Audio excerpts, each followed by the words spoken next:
Family of a Georgia man is asking for justice more than 2 months after he was shot and killed.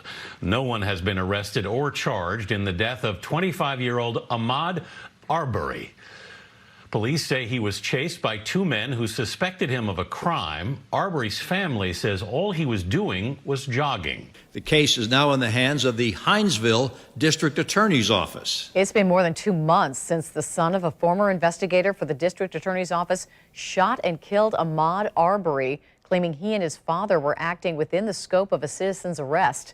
Charges have not been filed. Now, it's easy to blame these kinds of crimes on the police or racism, but I want to clap back at the real perpetrators of injustice.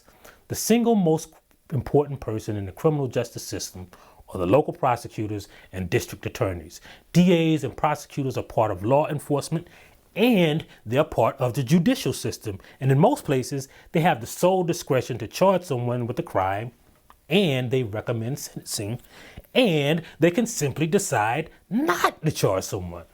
The state of Louisiana will not charge 2 police officers in the shooting death of Alton Sterling, a father of 5. The shooting caught on video, as you'll remember, showing the officers on top of Sterling, one of them firing several times. Tamir Rice was shot by Officer Timothy Lohman seconds after he and a colleague arrived answering an emergency call. Simply put, given this perfect storm of human error, mistakes and miscommunications by all involved that day, the evidence did not indicate criminal conduct by police. The Department of Justice has reached the conclusion that insufficient evidence exists to prove beyond a reasonable doubt that the police officers who arrested Eric Gardner in Staten Island on July 17th of 2014 acted in violation of the Federal Criminal Civil Rights Act.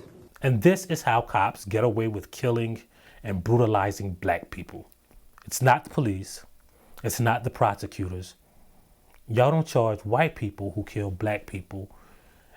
And when y'all do charge white people who brutalize and kill black people, they're usually convicted.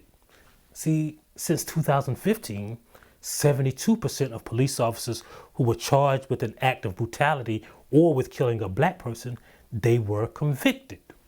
Amber Geiger has been sentenced to 10 years in prison, a day after being found guilty in the murder of her neighbor Botham Jean. You'll recall Geiger thought she was in her apartment when she shot him, but in fact, she was inside his home. A former Texas police officer is now a convicted murderer. Facing the possibility of life behind bars, a jury found Roy Oliver guilty in the death of 15-year-old Jordan Edwards.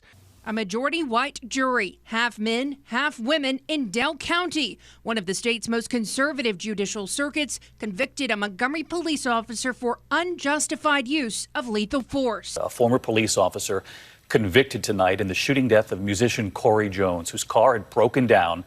He was calling for roadside assistance when Officer Newman Raja, in plain clothes and driving an unmarked van, showed up on the scene, shot and killed him.